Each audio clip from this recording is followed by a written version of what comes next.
ပန်းနိုင်ဆိုတာစူပလာတစ်ခုမဟုတ်ဘူးအောင်မြင်မှုတစ်ခုလည်းမဟုတ်ဘူးတူးချင်းစီရဲ့ဘဝဇလန်းတွေကမရက်တက်နိုင်တဲ့ခရီးတစ်ခုပါအောင်မြင်မှုရဲ့နောက်ွယ်မှာမမြင်ရတဲ့အခက်အခဲတွေရှိတယ်ပြီးတော့လူတစ်ယောက်စီတိုင်းမှာကြောမထွက်သေးတဲ့ပန်းနိုင်တစ်ခုစီရှိတယ်ဒီစီဇန်မှာတော့မြမလူကြီးစင်အားသားသမားတွေရဲ့ဆွမ်းဆောင်ရည်တွေမဟုတ်ပဲကွင်းပြင်မှာကလူသားတစ်ယောက်အဖြစ်နဲ့ရှင်သန်မှုတွေကိုပါရှုမြင်ခံစားရမှာသူတို့ဘယ်လိုစခဲ့လဲဘာတွေကိုဆွန့်လွတ်ခဲ့လဲဘယ်ရာကသူတို့ကိုဆက်လက်ရှေ့ဆက်နေစေလဲနောက်ဆုံးမှာသူတို့ရဲ့ပန်းနိုင်ကဘာလဲသူတို့ရဲ့အတန်သူတို့ရဲ့ဇလန်းသူတို့ရဲ့အိမ်မက်တွေကိုခံစားဖို့ပန်းနိုင်မှာစောင့်ကြည့်နေပါတယ်မင်းမရနိုင်တဲ့ခိုက်တန်ကတော့ကျွန်တော်ဟိုအင်တာဗျူးတွေမှာလည်းကျွန်တော်ဖြေပြီးတော့เนาะကျွန်တော်အရင်အသင်းနဲ့ကျွန်တော်ချန်ပီယံရှစ်ကန်တော့ကျွန်တော်အဲ့မတိုင်ခင်၃ပွဲမှာကျွန်တော်အဲ့လိုပေါ့နော်ကျမ်းမာရေးတစ်ခုဖြစ်သွားတဲ့အချိန်မှာအုပ်စု၃ပွဲလောက်ထိကကျွန်တော်မကောင်းသေးဘူးဗျာဒီတိုင်းပဲကျွန်တော်ဖမ်းရတယ်ဟို16တင်း8တင်းမှ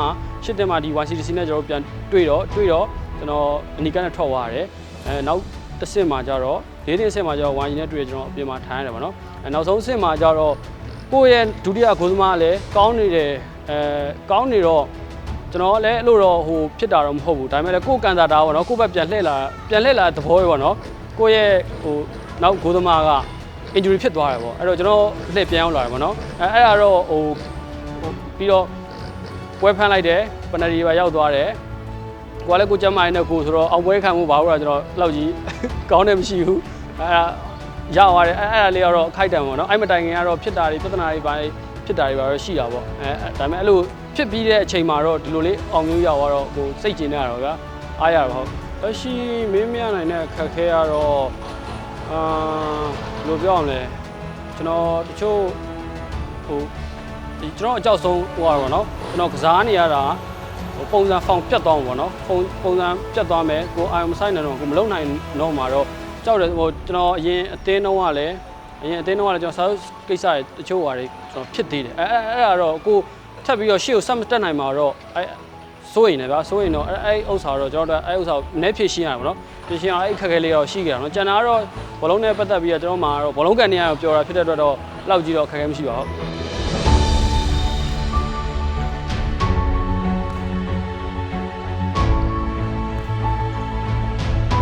ကျွန်တော်ဟိုအရင်အသင်း generation ရောက်တော့မှဒီ professional ကစားသမားပေါ့စာချုပ်နဲ့တေချာလေးဟိုဖြစ်ပြီးတော့သူတို့ကိုယ်တိုင်ကလည်းအရင်အဲ့မတိုင်ခင်အသင်းကနေပြီးတော့မှကျွန်တော်တို့ကသူတို့ကိုယ်တိုင်လာပြီးတော့ဟိုလိုချင်းနဲ့ကမ်းလှမ်းတယ်သူတို့ကိုယ်တိုင်စာချုပ်လေးတေချာချုပ်တယ်လာစာတစ်ခုအနေနဲ့ပေးတာဖြစ်တဲ့အတွက်တော့ကျွန်တော်အဲ့ချိန်မှာစပြီးတော့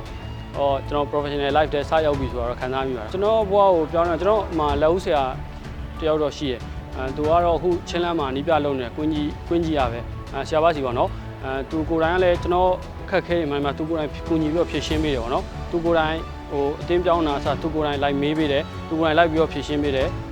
မင်းဘလို့သဘောရလဲငါတော့ဒီလိုဖြစ်စေချင်တယ်ဆိုရင်ဒီလိုကျွ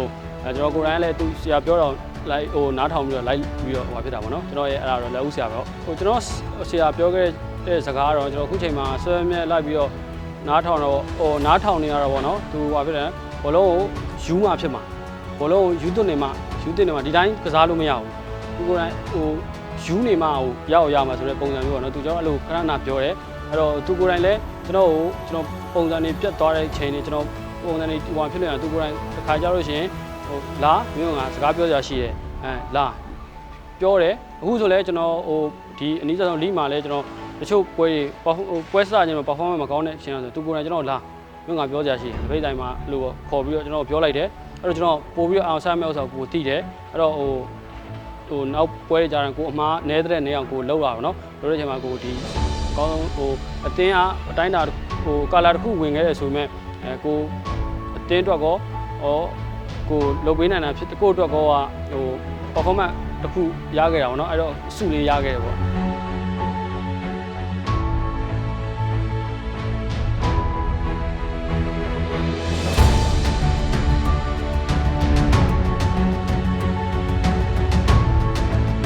့ကျွန်တော်ဘောလုံးပေါ်ဘယ်လောက်ယူသွတ်နေလဲဆိုတော့ကျွန်တော်ကတော့ဘောလုံးဘယ်လောက်ပဲဗျာဒဏ်ရာရှိနေပါစေဦးအခုဟိုယောဂကျမ်းမာရေးဖြစ်သွားလဲကျွန်တော်ဘောလုံးဝင်ကိုမကန်ရရင်တော့ရောက်အောင်သွားတယ်ဘောလုံးမြင်ကိုကျွန်တော်ကစားနေတယ်တခါကြောက်လဲဟိုအရန်ကို trainer ပါအရန်ပင်မ2ခု3ခုတွေပါသွားတဲ့ခါမျိုးကြရင်တော့တချို့ဟိုအိမ်ပြဿနာဘာညာတွေပါရှိလာတဲ့ခါ အပြင်ပြဿနာဘာညာရှိလာကဘောလုံးကန်ယူအဲ့ဒါကြီးမေးပြောဖြစ်သွားအောင်အဲ့လောက်ထိယူတာပေါ့နော်ဟိုညဘက်ကျွန်တော်ငယ်တော့ဆိုတော့မှတ်ပြီးပါတယ်ညဘက်တနားလောက်ထိလဲဘောလုံးကန်မှုအချက်ပြလိုက်ပြီးဆိုတာနဲ့အဲ့ကျွန်တော်ဘောလုံးဝင်ကိုမရမကအိမ်ကနေဘက်ပြီးတော့ထွက်တော့တာပဲဒ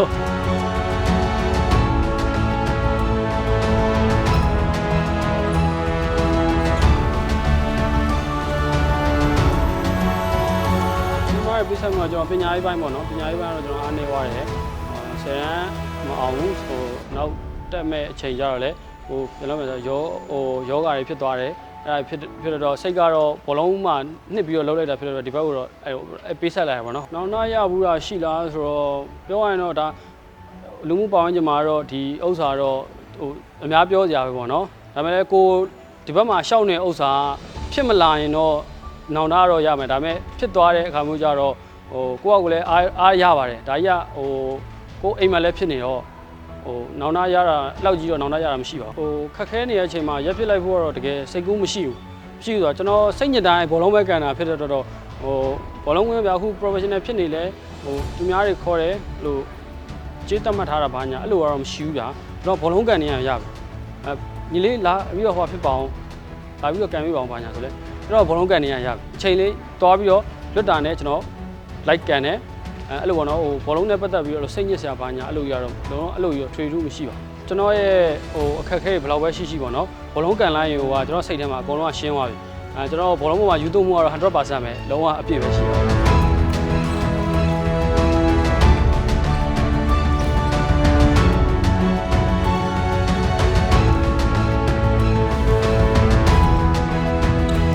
ပြောတယ်ကတော့ဟိုလေတင်အနေနဲ့နိုင်ငံကသွားဘူးတာတော့အင်ဒိုသွားတယ်အင်ဒိုမှာခြေစမ်းဝက်ကန်တယ်တရုတ်ပြည်ဟောင်ကောင်ဘက်မှာကျတော့သူတို့ဖိတ်ခေါ်ဖလားအနေနဲ့ကန်တော့ဖိတ်ခေါ်ဖလားကန်မှုတယ်အခုအနီးဟိုနောက်လာတဲ့ပွဲ AFF ပွဲကိုကျွန်တော်ထိုင်းကိုရောက်ဘူးတယ်ပေါ့နော်၃နိုင်ငံ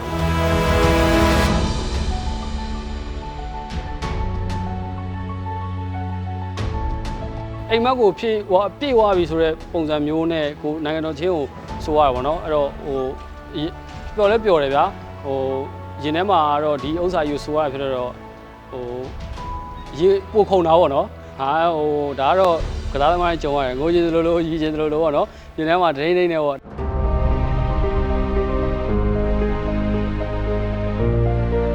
ကလပ်ပွဲတွေနဲ့နိုင်ငံပွဲတွေခြားထဲမှာတော့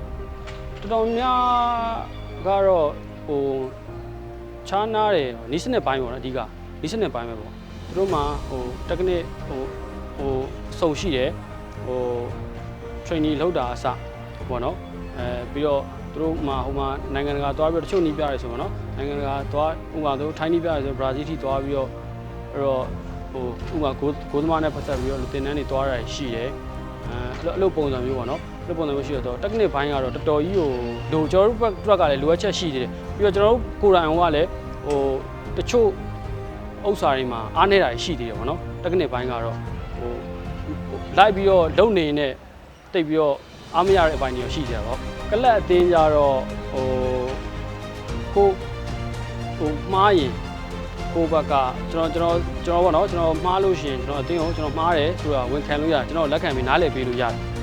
နိုင်ငံတကာအတင်းကြတော့အဲ့လိုမရဘူးဆိုတာကဘယ်လိုဖြစ်လဲဆိုကိုမှားလို့ရှိရင်ဒီနေရာကြီးကနိုင်ငံတကာအတင်းဆိုတာကလပ်တွေပြီးမှကစားရတာကိုရွေးချယ်ရအောင်မရွေးချယ်ခံရဘူးကတော့ကိုအဲ့မှာ performance ကောင်းနေမှာ training အဆောက်အများဟို detail ပြောရရင်တော့ training သေးစိတ်ကအစမျက်နှာ emotion ကအဆုံးကျွန်တော်အဲ့ဒါတွေမှာ training မှာပါကောင်းမှလေရွေးစင်ပါမှာအဲ့တော့မှလေရွေးစင်ကစားမှာပြီးတော့နိုင်ငံဆိုတဲ့ image ကြီးကရှိတာဟုတ်ရှိတော့အဲ့ဥစ္စာကိုကိုเจ้าနဲ့ဒီလိုမဖြစ်သွားအောင်ဆိုတဲ့ဥစ္စာနဲ့ကတော့ဟိုနိုင်ငံတကာပွဲကတော့ပို့ပြီးတော့ဟိုဖြစ်တာပေါ့နော်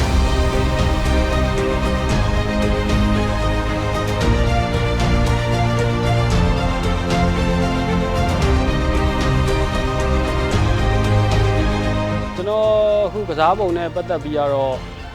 ကျွန်တော် AAC ပဲပေါ့နော်ကိုကဟိုတချို့ကစားသမားတွေကြတော့ဒါလူကယ်ချင်းမှာဖြစ်နိုင်ငံတွေမှာဖြစ်တချို့ကစားသမားကြတော့သူတို့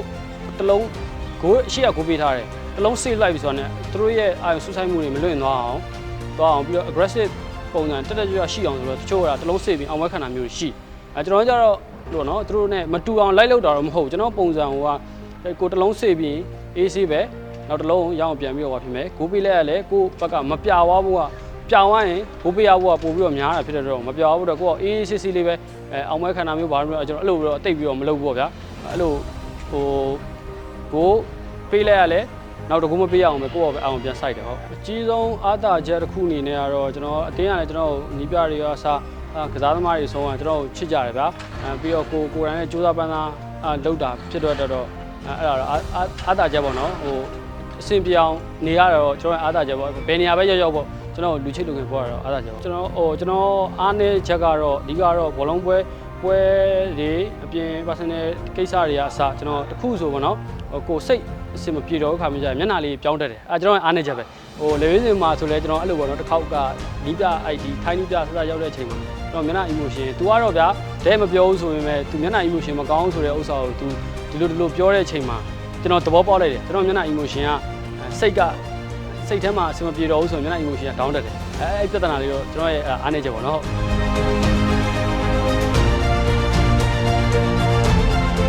နောက်တက်လာမယ့်ညီငယ်လေးတော့ကျွန်တော်ပြောနေတာနော်ဒီကကျွန်တော်ဆရာပြောလို့ပဲဘောလုံးယူမှရနောက်တစ်ခုကဟိုဘောလုံးကိုကန်ပြီးတော့လည်းမရဘူးကျွန်တော်ပြောချင်တာ training ကိုလာတယ်ဒီနေ့ဒါနီးပြဒီလိုတင်လိုက်တယ်ဒါကြီးပဲပြီးသွားတာမဟုတ်အပြင်မှာကိုယ့်ဘောက်ကို training ပို့လုပ်ရမယ်ပြီးတော့ဒါ social လည်းများလာတယ်ဟို YouTube တွေ TikTok တွေမှာပေါ်များဒါကြီးတွေတင်တဲ့ဥစ္စာပေါ်များနေတာဖြစ်တဲ့တော့ဒါတွေကိုပို့ပြီးတော့ကိုဒီ position မှာကိုကစားနေ position မှာတိတိကျကျဟိုလိုက်ပြီးပို့ပြီးတော့လေ့လာမှာအဲ့တော့မှဟိုအမြင်နဲ့လည်းတင်ရမှာနော်ဟိုကိုလက်တွေ့တင်တာလည်းမဟုတ်ဘူးပေါ့အမြင်နဲ့ပါတင်စေခြင်းတယ်အဲ့တော့ကိုကျွန်တော်ပြောလို့ပေါ့ကိုစိတ်ဝင်စားတဲ့လူတိုင်းကတော့ကိုစိတ်ဝင်စားတဲ့ဘယ်အရာတစ်ခုမဆိုဟိုစိတ်အယမ်းဝင်စားပြီဆိုဒါကြီးကိုစိတ်နှစ်ပြီးလောက်လိုက်တာအဲ့သဘောပဲဟိုဘောလုံးကန်တာဖြစ်တဲ့အတွက်ဒါဒီလောကရဲ့ရောက်လာပြီဆိုရင်ဒါကိုယူသွင်းနေမှာဒါကိုစိတ်ဝင်စားလုပ်နေမှာဖြစ်မှာအဲ့လိုမဖြစ်လာဘူးဆိုရင်တော့သူတို့လိုချင်တဲ့ target လေဝင်းစင်ဆိုပါဇက်နဲ့အပြောပဲရှိမှာလက်တွေ့ရောက်လာအောင်မဟုတ်ဘူးအဲ့လိုနော်အဲ့တော့ပို့ပြီးတော့လေ့လာစေချင်တယ်ပို့ပြီးကြိုးစားအထောက်ချင်တယ်အဲ့ဒါလေးတော့လူငယ်တွေကိုဟိုအားပေးစကားဟိုပြောစေချင်တာပေါ့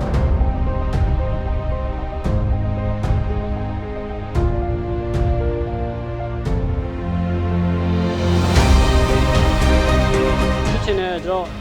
ဟိုအိမ်မက်ပန်းနိုင်ပေါ့နော်ပန်းနိုင်တော့ကျွန်တော်လေဝင်းစင်မှာအခုဟိုလက်ရှိလဲ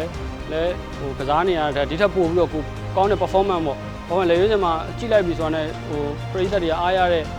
ပုံစံမျိုးပေါ့အဲ့လိုမျိုးလုံးစွမ်းဆောင်ပြကျင်တယ်ဗျာကျွန်တော်ပန်လေရွေးစင်အပြီးသက်ပါတဲ့အပြင်မှာဟိုအဲ့လို performance ကောင်းပြနေကြတယ်နော်ကျွန်တော်ဒါငယ်လေးရဲ့အိမ်မက်ရှိရပါဟုတ်